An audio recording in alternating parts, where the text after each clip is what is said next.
Hi guys, welcome back. This is Matt Chat, episode 141, featuring the final part of my interview with Mr. David Fox of Lucasfilm Games. In this part of the interview, we talk about his Mirage project, Cadillacs and Dinosaurs, the second Cataclysm, and then what he's been up to lately with his wife, Annie. A lot of great stuff for the iOS and iPad platforms and much, much more. So, got a lot of great stuff, so without further ado, here is Mr. David Fox. I wanted to mention Cadillacs and Dinosaurs. Oh no. Oh no, there's sensing a story here. What about Cadillacs and Dinosaurs? Oh, that's kind of like it's in 1992. I actually spent 2 years, the last 2 years I was at Lucasfilm. I worked on a really cool location-based entertainment project called Mirage, which was a closest thing to my original dream, which was intended as a theme park experience. It was really a Star Wars simulator with two people inside and a wraparound 120-degree field of view window looking onto this 3D landscape and multiple pods connected together. We came up with essentially it was Restaurant for Oculus on steroids, because you're flying through a mountainous terrain, and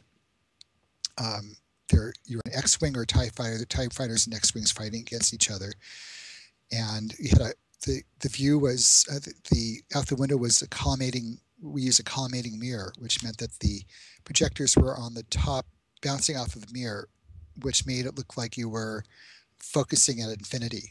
So rather than having a screen like 3 feet away from you, it looked like you were looking, hundreds of feet away. So it made it feel like a vast landscape you were flying through. And that was a blast. And it turned out, though, that to actually implement those, in theme parks would have been more expensive than the market would bear. I think it would have been, $1 million per pod or something, or way too expensive at the time. Now you could do it for way, way less with current technology. Or even 10 years ago, you could have done it for way less with off the shelf. But then we were using, professional Evans and Sutherland image generators used in flight simulators, and it was just, really heavily engineered. So when that project closed down in '92, I didn't want to go back and just start doing plain old games again. So I ended up going freelance for a few years and figured I could just get enough projects and doing virtual reality stuff. And I think after a couple of years of that, I had enough of that at the time, and heard about this new company, Rocket Science Games, that was starting up, and that my friend Brian Moriarty was one of the early guys that was hired. And so I called them up and said, hey, I'd like to see if I could join. And it looked great on paper. They had some really strong people in the group, amazing engineers, the guys who, one of the guys who invented some of the best codecs, compressor, decompressor software at the time, and some amazing ILM matte painters and artists and modelers, and just a, all-star team. But what we ended up producing was really heavily art-driven instead of game-driven. And there really weren't any people in the company that were gamers other than Brian and myself originally as game designers. So whenever there were trade-offs, they always went towards better-looking art.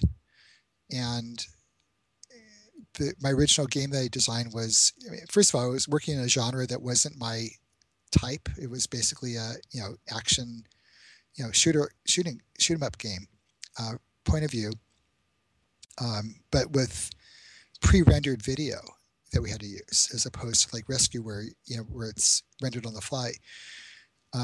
So the idea was you could take these new CD-ROMs that were out there and put a bunch of video on there and have it streamed off and change, like track-driven stuff where you're moving through and get to a juncture. You could say, I want to go left or right, and there'd be a transition scene, you move to the next one. Back in the year 2020 AD, the Earth faced the devastation of the first great cataclysm. Earthquakes, torrential rains, tidal waves, and the melting of the polar caps signaled the unprecedented unprecedented fall of an era. Billions died, and entire species were consumed. The few surviving humans huddled beneath the surface in steel tubes and waited. They got that all to work, but it took so long to do all the scenes, to do all the CG stuff, to pre-render at the time, that I ended up taking what was an 11 or 12 level game, with each level being a different gameplay, and having to convert it to 10 or 11 levels of the same game with slight tweaks, and is huge compromises from the original design. So I like the story that we came up with, but the game itself was just kind of like, this is not one of my favorite games. Yes, you mentioned a CD-ROM. I was surprised. I ran across an interview that you'd done earlier, and you said that you were really impressed with the game Myst when it came out. And it's funny because a lot of the other adventure game designers I've talked to really despised Myst. So I mean, why did you like it? Well, the part I liked was the feeling like I was inside of an environment. If you go back to what I was trying to do, was the idea of like being transported into a new world. All the games what I wanted to do is like in the location-based entertainment stuff too, that you're being inserted into someone else's new universe and being able to explore it. And I thought Myst was one of the first ones that gave me photorealistic environments that were, really, imaginative. There's some really fun puzzles, some which I thought weren't so fun. The thing I disliked about the game was that you were always you were in a wasteland if nobody was there. So you're there by yourself. It's very lonely. You really weren't really interacting with anyone else. But within the story, that worked. I mean, it kind of matched with the tone they were going for. But compared to the games we did, where there was all character driven, lots of character interactions, that was a big difference. But I thought they did a really good job of breaking new territory, breaking new ground, and the art design I thought was really well done. I always loved CG stuff at the time, so I thought they did a great job with that. So yes, that was why. So in 1992, you founded or co-founded with your wife Electric Eggplant. All right, so you can tell me a little bit about what Electric Eggplant is all about. Well, fun name. It was. Yeah, thanks. We were looking for something which had a similar feel to Industrial Light and Magic, that took several concepts that weren't really connected and kind of squeezed them together. So Electric Eggplant, and the idea was to do multimedia, games, whatever we would end up doing, and we ended up both working on projects over the years. Sometimes it was me, sometimes it was Annie, sometimes it was both of us. More recently, we did some pretty fun Disney stuff for a theme park. Actually got implemented, so my dream of finally doing a theme park attraction actually happened. And we most recently we've been doing apps. I decided to start working on apps about a year and a half ago, and first step was to work with some of Annie's books that she wrote already for middle school kids, and take the partnership with her publisher, take the art from 3 of her graphic novel books, where they were partly graphic novel, partly self-help for middle school kids, and take the graphic novel part and turn it into iPad apps. But that gave me the exposure to coding. I got to do the coding myself. Been using the Corona SDK for that, which listened to a couple of your podcasts, and I suggest you check that out, because it might be a solution for you to actually get some of your game ideas implemented with maybe less frustration. But I love the environment. It opened up iOS development in a way that I probably couldn't have gotten through to having to learn Objective-C with my background. and having a blast. And that would be the stepping stone to doing this Rube Goldberg project. So I'm enjoying doing that now. I'm a real publisher. Finally on the iOS store. Lately, or I guess not so lately, a few cycles ago, we're doing some political stuff and some news, stuff with the news, journalism, and things of that sort. I was wondering if you had any plans to try to make some sort of games based on politics or stuff going on in the news. Probably not. The News Trust project that I worked on for 6 or 7 years. I think we started right after the 2004 election, and it was mostly out of frustration of how that election went, and how we felt that the media was basically acting as an echo chamber, taking information that was inaccurate and spreading it without checking. So we wanted to find a way to let people actually rate the news and evaluate it, and gave them tools to do it. So that was a really interesting project, kind of very divergent from what I had been doing, because it wasn't entertainment at all. And ironically, Fabrice Florin, who I did the project with, who was the director of that, also had a gaming background. I mean, we've known each other since the late 70s. He actually had a company doing video stuff, and he interviewed us at the Computer Center back in 1978. So I had known him for a long time. But neither of us were using a lot of gaming related components in what we did here. Fabrice is now working at Wikipedia or Wikimedia, doing a bunch of stuff to looking at surveys and things to advance the participation there. So that's kind of a cool project. So the one thing that I got from doing, one of the things I got from doing News Trust, though, was I ended up doing a lot of coding, and it was really the first coding I had done since doing games, back in the 80s.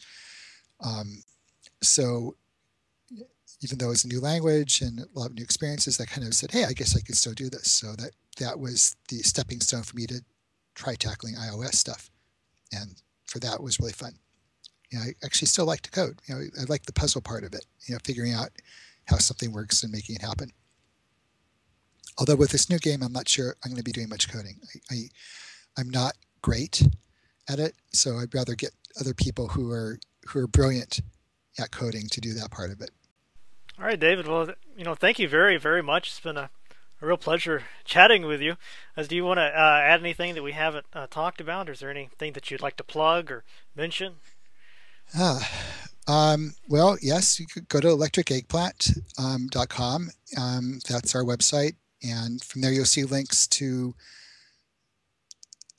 our apps, which are at middleschoolconfidential.com. Also, we have an iBook that we did out of one of Annie's children's stories, RaymondandSheila.com. And others are in the works. And hopefully when we could talk again when we have some more Rube news to talk about, maybe in 6 months or something. Maybe you could introduce the game. Oh, that'd be awesome. On your show. It'd be an honor too. Yeah, it'd be fun. And that's all for this week's episode. I hope you guys enjoyed that. I had some good news and some bad news.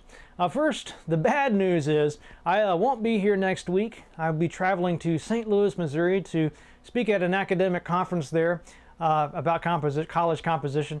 I probably won't interest you, but there you have it. If you do happen to be at the conference, it's called 4 Cs. Happy to see you. Otherwise, I'll see you in 2 weeks. That's the bad news. The good news is really, really good news, and that is that Brian Fargo is making Wasteland 2. He set up a Kickstarter project, and with just 2 days had raised over $1 million. So this will be a reality. He's putting together a great team. Now, if you head over there now, you can pledge. I think it's $15 last time I checked to sign up for a DRM-free digital download, and then from there, if you pay more money, you get more and more perks and bonuses and all kinds of cool stuff. So congratulations to Brian. Really fantastic, and I'm really, really looking forward to seeing Wasteland 2. Just, you know, life couldn't be much better right now for a classic CRPG nut like yours, truly. Now, what about that ale of the week? I have something here that is very, very special. This is an 8-bit pale ale. It is a vintage gaming themed ale. I mean, isn't that perfect for the show? I don't know how I can get much more appropriate. This is brewed in Manhattan, Kansas. So I guess somebody there in Manhattan, Kansas must be a vintage games fan. Who knows? Maybe they even watch the show. I'm thinking about contacting these guys to see if they'd be interested in some type of sponsorship. But anyway, the can is, I don't know if you can see this, but the can is decorated with a really cool 8-bit theme. It's apparently made with Galaxy hops. It's a full pint. The only thing is the alcohol content is only 5.2%. You think a Bud Light, Budweiser's probably got about 4.2, so a little bit higher, but I don't know, maybe they were thinking if they made this too strong, then people wouldn't be able to play the, the games. So maybe that was actually a smart decision on their part. But anyway, let's open it up and fill up my rather excellent drinking horn and see if it lives up to the hype. All right, so I poured this way too quickly, and I had to wait, it felt like about 10 minutes for this foam to come to, you know, fall from here to down to there. So my first piece of advice, guys, is don't pour this too quickly, or at least make sure you have a really big drinking horn. If you're in sort of a hurry to drink, you probably want to go for something else, or, you know, pour it just the right angle to keep that from happening. But anyway, it's died down now, so let's give it a sniff. The old sniff test. Now, this is probably the only advantage of having a big nose like mine. You can really smell a lot more than most people. Unfortunately,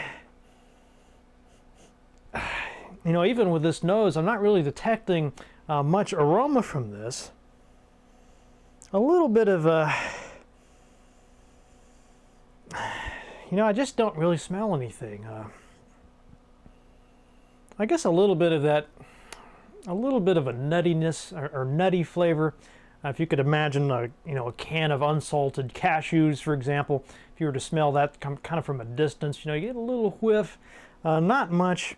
You know, definitely not a really strong smell at all, but let's give it a taste.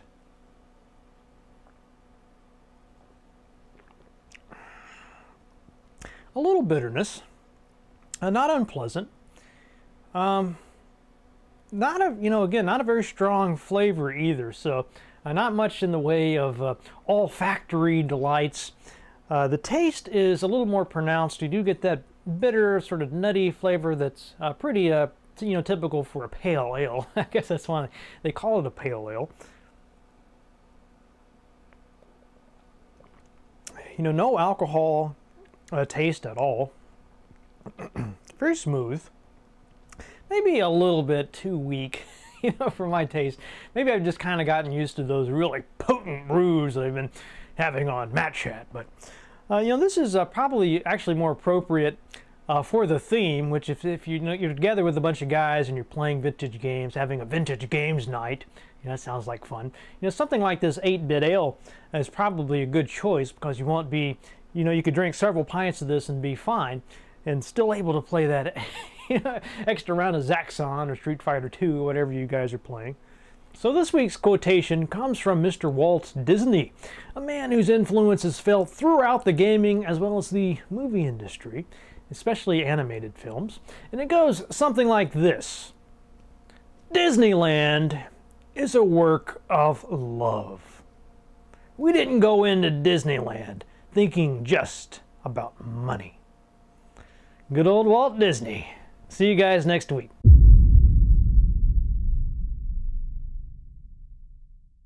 However, I'm a busy man and I can't be bothered to punch you at the moment. Here is my fist. Kindly run towards it as fast as you can.